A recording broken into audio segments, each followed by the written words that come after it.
Hi, down in the kitchen right now. I'm just getting ready to open me a nice bottle of Syrah. You may have heard about that one. Yeah, a little tough coming to the capsule off, but here we go. There we are. All right. Now it comes up, I've been asked, what do you do with a bottle of wine that you don't finish? And we're talking here not so much you're going to make it into sangria or something, which is possible too, but that's one, ideally you shouldn't have that as a problem. But I understand. I live alone, so usually I don't drink a whole bottle of wine by myself in a given night. So what I do is I take that wine and find me a glass to pour it into. You get the bottle all opened up. You pour yourself that first little sample pour. You know, give it your usual taste test. Give it a good swirl. Oh, wonderful stuff.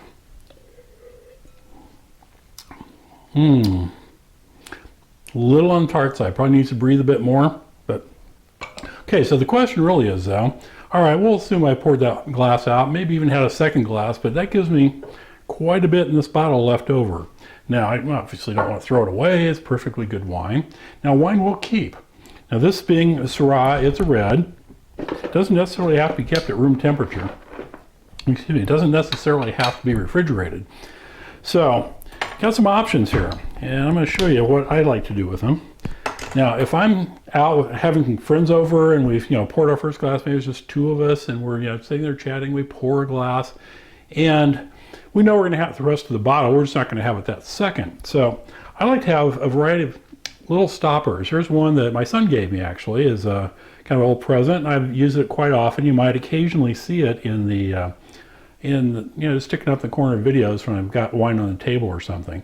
So this one's really pretty simple. I'll just give you a real quick close-up here, and well, I won't get all fancy with it, but as you can see, it's got a little pointy end to it, and this black part is kind of a rubbery stuff. So you got the bottle top, you just put it in here, and that rubbery part just kind of seals it. Now, that's good for several things.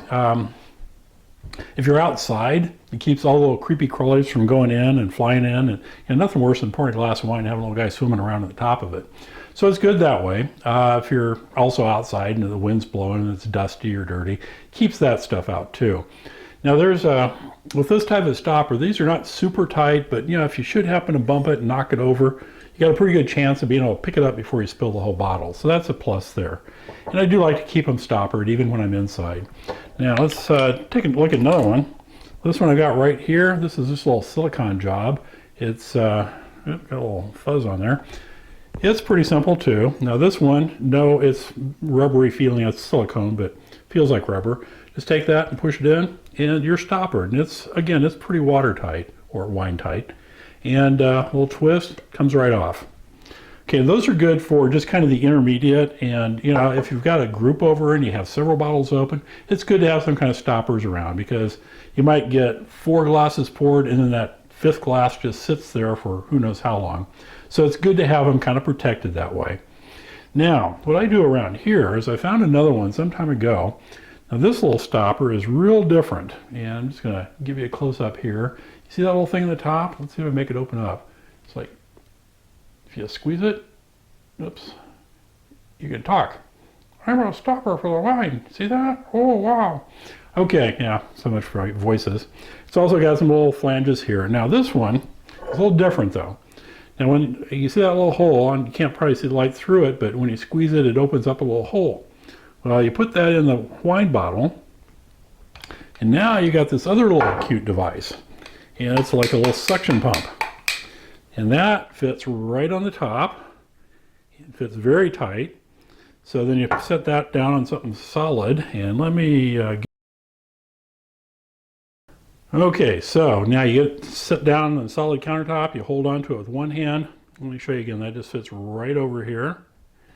You just pump like that, and that little guy just sucks the air right out of the bottle.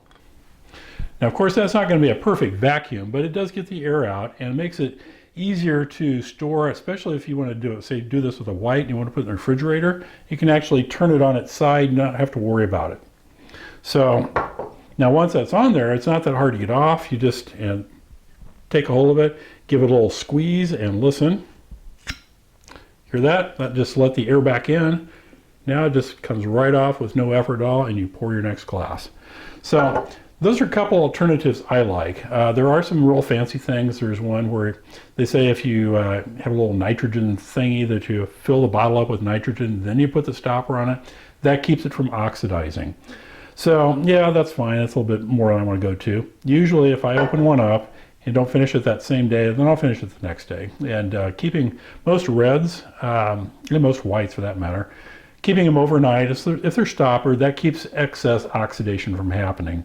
Now this little pump guy, I wouldn't say that it sucks enough air out to really make it that much of a difference, but it's good for other reasons, so I continue to use it. And the set I came with has 2 stoppers, so I can actually do 2 bottles at a time that way.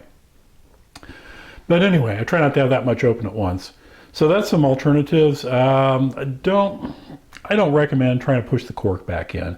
I've seen that, and if you're sitting at the patio table, this is a temporary, you can kind of put it in a little bit, and again, it keeps the bugs out, but that's about all it does, and they're usually pretty hard to get in, and the more you drink, the harder they are to get in, and you run the risk of having it slide and spill all over.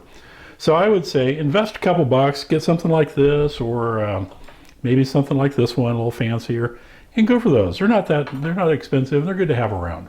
So anyway, that's my suggestions for you, and have a good time, and let's cut enough here. Cheers. Much better since I had a chance to breathe.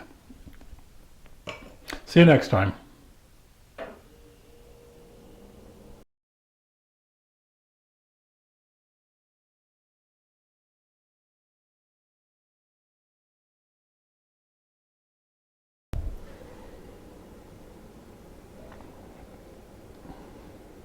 Are you still here? Go watch another video. Cheers.